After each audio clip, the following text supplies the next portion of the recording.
Muito bom dia, seja bem-vindo a mais um Reflexão e Vida. Estamos aqui para mais uma vez compartilhar a poderosa e preciosa Palavra de Deus. Essa palavra que é viva e eficaz e mais cortante do que qualquer espada de dois gumes, capaz de penetrar a divisão entre alma e espírito, juntas e medulas, e discernir os pensamentos e intenções do coração. Que Deus esteja abençoando a sua vida, que Deus esteja abençoando a sua casa e que esse dia seja um dia, mais uma vez, conduzido pelo Senhor. Você que está aqui pela primeira vez no nosso canal e ainda não se inscreveu, aproveita para se inscrever, clica aí no sininho das notificações para que você seja sempre notificado quando houver um conteúdo novo aqui no nosso canal. Clica também aí no gostei, porque é muito importante quando você curte. O YouTube entende que esse conteúdo é um conteúdo relevante e por isso o torna visível a mais pessoas. E você pode também agora compartilhar esse link aí nas suas redes sociais com o maior número de pessoas que você puder. Compartilha aí no status do seu WhatsApp, compartilha nos grupos que você participa e envia aí para pelo menos uns 5 a 10 contatos no privado para que essas pessoas também ouçam a palavra de Deus nesta manhã. Nosso propósito é de segunda a sexta-feira trazendo uma mensagem de fé e esperança para o seu coração. Essa palavra que vem do próprio Deus, uma palavra que vem do trono de Deus para o seu coração através da Bíblia Sagrada, esse livro precioso que nos traz a revelação de quem Deus é, de quem nós somos e de quem Deus quer que nós sejamos, tá bom? Então, não deixe aí de compartilhar com o maior número de pessoas que você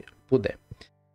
Vamos então para a nossa reflexão de hoje. Hoje eu quero refletir com você no texto que está em Marcos, no capítulo de número 5.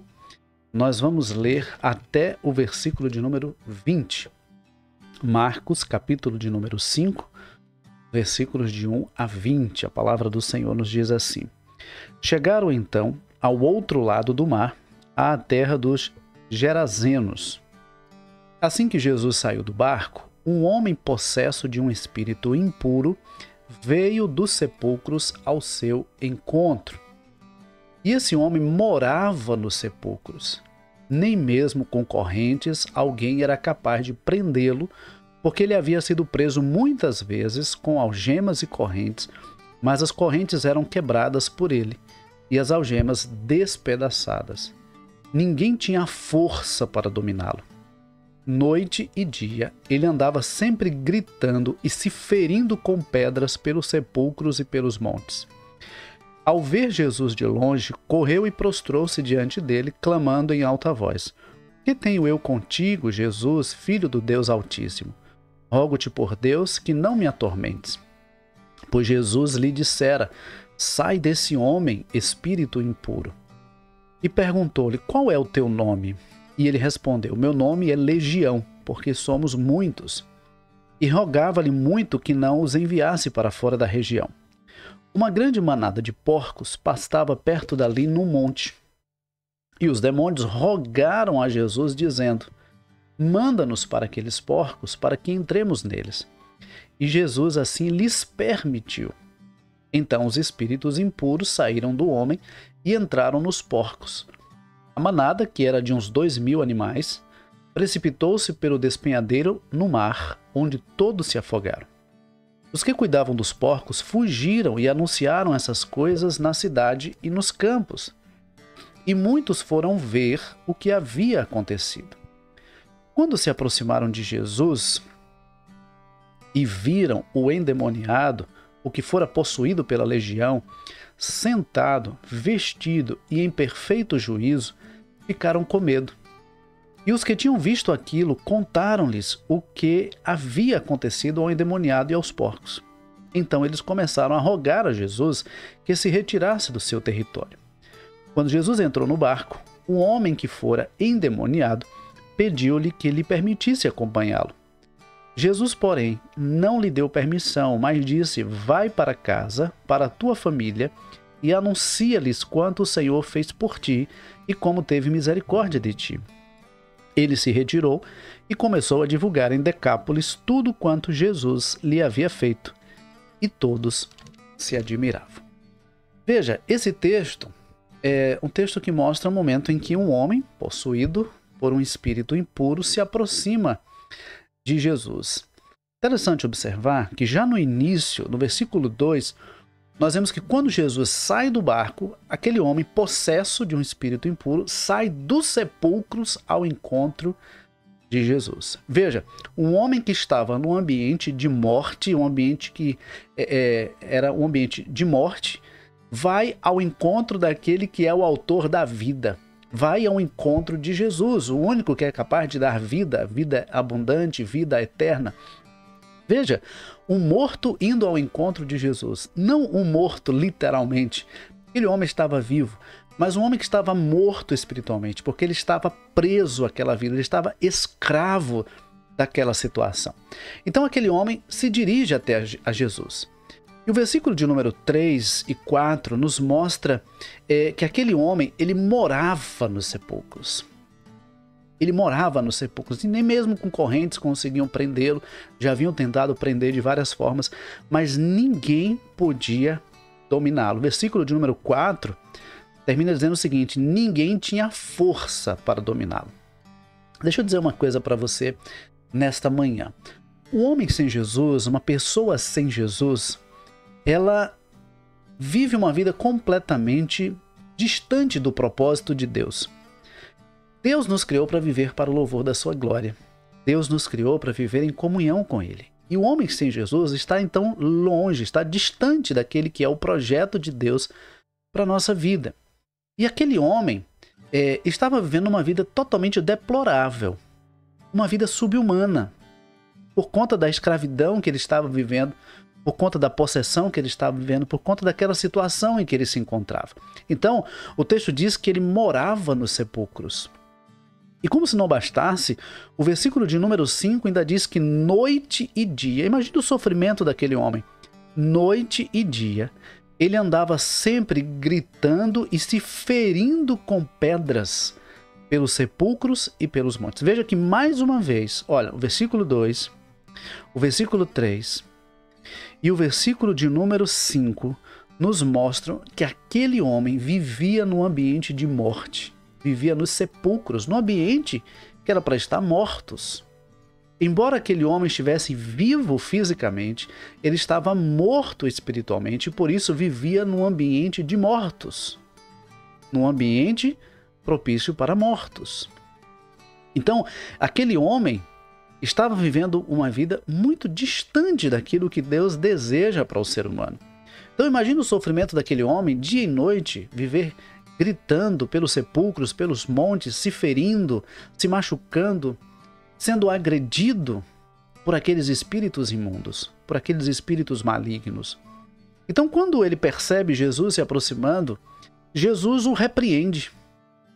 E porque Jesus o repreende, aqueles espíritos, então, eles clamam a Jesus para que não mandassem ele para longe daquela região. Primeiro eles perguntam o que Jesus tinha com eles, e depois eles pedem para que Jesus não os mandasse para longe daquela região.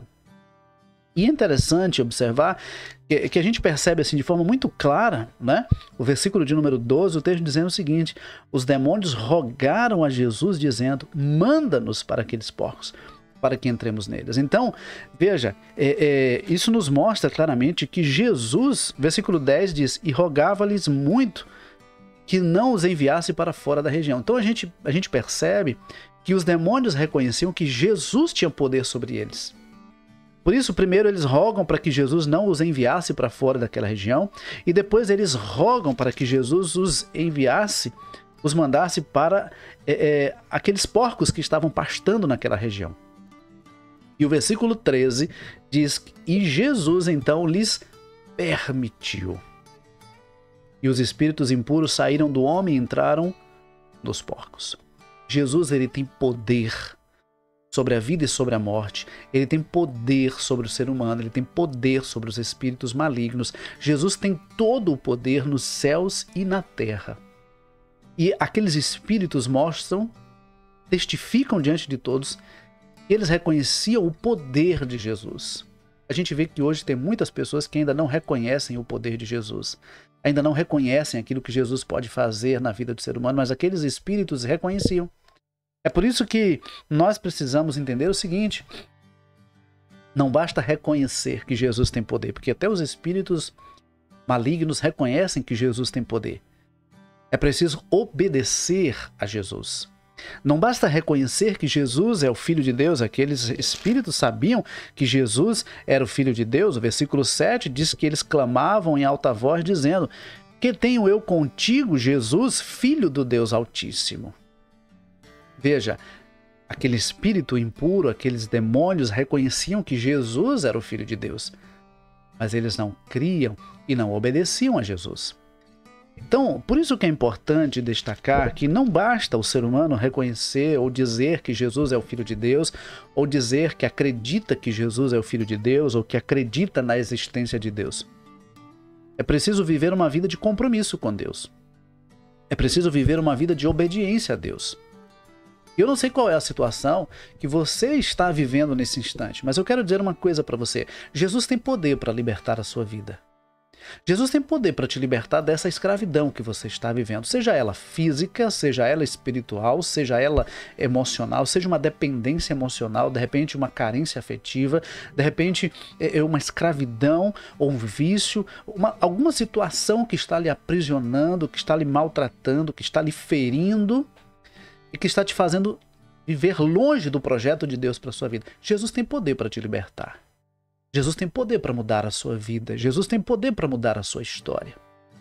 Deus não te criou para viver escravo do pecado. Deus não te criou para viver escravo de um vício, para viver escravo de uma situação. Deus te criou para viver para o louvor da glória dele. Então, de repente, você que está me ouvindo nesta manhã, precisa entender que Jesus é o Filho de Deus e precisa ser o Senhor da sua vida. Para que então ele reine em seu coração e você faça a vontade de Deus. Deus quer que façamos a vontade dele. Veja, então aquele homem, ele foi liberto daquele espírito maligno, daqueles demônios. Aquele homem foi liberto. O texto diz que versículo 15, quando se aproximaram de Jesus e viram o endemoniado. Olha só, versículo de número 15. Muitos foram ver o que havia acontecido, final do versículo 14. Aí o versículo 15 diz assim: quando se aproximaram de Jesus e viram o endemoniado, o que fora possuído pela legião, sentado, vestido e em perfeito juízo, ficaram com medo. Aquele homem que vivia nos sepulcros, aquele homem que vivia pelos montes, aquele homem que vivia se ferindo, aquele homem que vivia escravo daquela situação, agora está sentado, vestido e em perfeito juízo. Então, quando aqueles homens percebem a situação daquele homem, eles ficam com medo. Mas quem é esse homem capaz de transformar a vida desse camarada que vivia se ferindo, se maltratando, que vivia uma vida completamente subhumana? E aí, a gente percebe o seguinte, que Jesus ele tem poder para mudar a história do ser humano.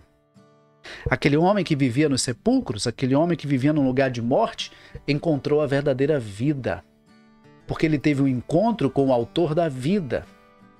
E ele teve salva a sua vida. Jesus salvou aquele homem. Jesus libertou aquele homem. Jesus transformou a vida e a história daquele homem. Jesus devolveu a dignidade àquele homem. E interessante é o seguinte...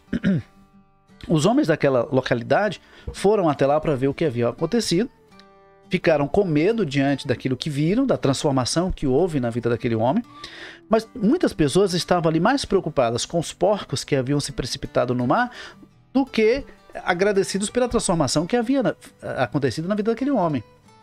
E aí a gente percebe que tem muitas pessoas que na verdade não estão interessadas no seu bem-estar. Não estão preocupados em que você esteja bem, em que você tenha a sua vida transformada. Tem pessoas que se aproximam só para ver o que aconteceu. Veja, o versículo de número 14 diz assim: os que cuidavam dos porcos fugiram e anunciaram essas coisas na cidade e nos campos. E muitos foram ver o que havia acontecido. Tem muita gente que de repente olha para você e não dá nada por você, não se preocupa com você, não te ajuda em absolutamente nada, mas quando você diz que teve um encontro com Jesus e que sua vida foi transformada por ele, aí muita gente vai para ver o que aconteceu. Eu quero ver o que foi que aconteceu com esse homem, eu quero ver o que foi que aconteceu com essa mulher que diz que agora está servindo a Jesus. De repente diz assim, olha, essa pessoa que já aprontou a vida inteira agora diz que está servindo a Jesus. São pessoas que na verdade não se importam com você. São pessoas que, na verdade, não estão preocupadas com o seu bem-estar. Querem apenas ver o que aconteceu. Mas Jesus, ele não se importa com aqueles que estão apenas curiosos para ver o que aconteceu. Jesus, ele está interessado em devolver a dignidade, em transformar e em salvar o ser humano, independente da situação que esteja vivendo, independente do que já fez ou deixou de fazer. Jesus tem poder para mudar a sua história. Jesus tem poder para mudar a sua vida. Jesus tem poder para escrever um novo capítulo da sua história. Basta que você vá até Ele e o reconheça como Senhor da sua vida. E o reconheça como Senhor do seu coração. E que você passe então a obedecer à vontade dEle. Aí o que é que acontece? O versículo de número 18 em diante diz: quando Jesus entrou no barco, o homem que fora endemoniado pediu-lhe que lhe permitisse acompanhá-lo. Aquele homem queria seguir Jesus. Veja, aquele homem teve a sua vida tão transformada e tão impactada por Jesus que ele não queria mais se afastar de Jesus. Ele queria andar com Jesus, ele queria viajar com Jesus, ele queria estar com Jesus. Porque toda pessoa que tem a vida transformada por Jesus quer estar perto de Jesus. E aquele homem não queria apenas ter Jesus no coração, ele queria ter Jesus do seu lado o tempo todo, ele queria andar com Jesus, ele queria seguir Jesus.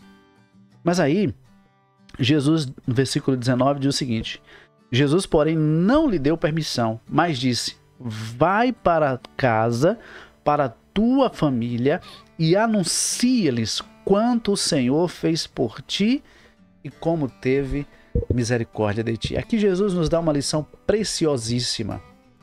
Ele nos mostra que a nossa casa é o nosso primeiro campo missionário.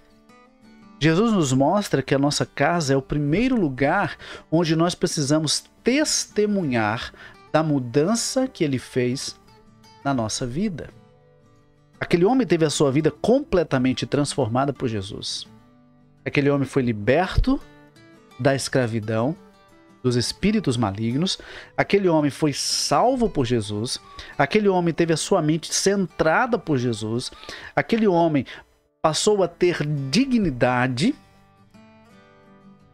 e aquele homem agora tinha um testemunho para contar. E aquele homem tinha uma família para alcançar.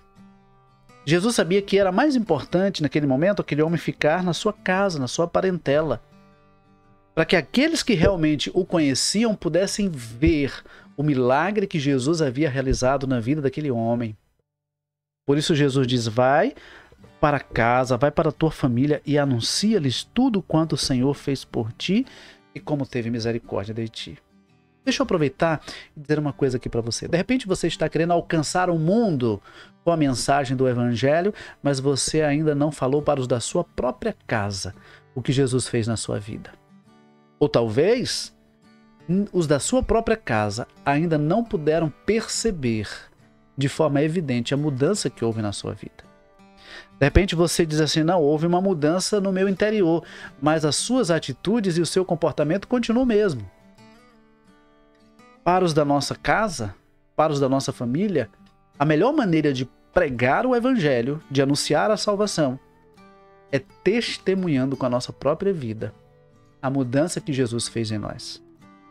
Então, para pregar para os da nossa casa, não basta falar, não basta verbalizar a mensagem de salvação. É preciso que essa mensagem seja evidente na nossa vida. É preciso que essa mensagem seja evidente na nossa maneira de ser e de agir. Então, de repente, você está querendo alcançar o mundo com a mensagem de salvação, mas ainda não conseguiu alcançar os da sua própria casa. Eu sei que a nossa casa é o nosso campo missionário mais desafiador. Porque na nossa casa as pessoas nos conhecem exatamente como nós somos. Não há máscaras. Dentro de casa, as pessoas nos conhecem como nós realmente somos. Mas é aí onde entra a questão.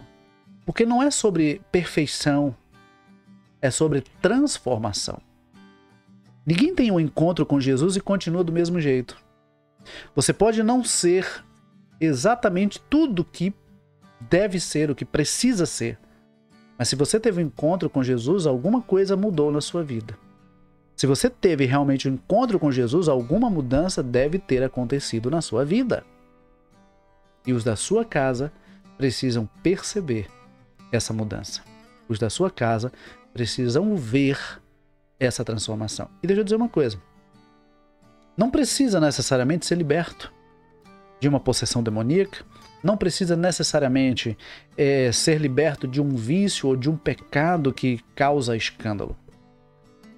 Basta ser salvo por Cristo, ter a vida transformada por Ele, você já tem um testemunho a contar. Ninguém tem um encontro com Jesus e permanece da mesma forma que antes. Há uma mudança, há uma transformação. E quando essa transformação acontece, os da nossa própria casa percebem que algo novo existe na nossa vida. E o versículo 20, para nós caminharmos para o final, diz que ele se retirou e começou a divulgar em Decápolis tudo quanto Jesus lhe havia feito. E todos se admiravam. Queridos, nós não podemos nos calar. Nós precisamos testemunhar daquilo que Jesus fez na nossa vida e na nossa história. Que nessa manhã você possa aproveitar e falar do amor de Deus e daquilo que Deus fez na sua vida para alguém. Que você possa ser um canal de bênção, levando a mensagem de salvação a outras pessoas. Que Deus nos abençoe, que Deus nos conceda um ótimo dia, que Ele nos sustente e nos guarde. E se Deus nos permitir, amanhã, 6h30 da manhã, nós estaremos aqui mais uma vez compartilhando a palavra de Deus, tá bom? Não esqueça de continuar compartilhando esse link com o maior número de pessoas que você puder. E, principalmente, não esquece de testemunhar daquilo que Cristo fez na sua vida. Deus te abençoe, forte abraço e até amanhã, se Deus quiser.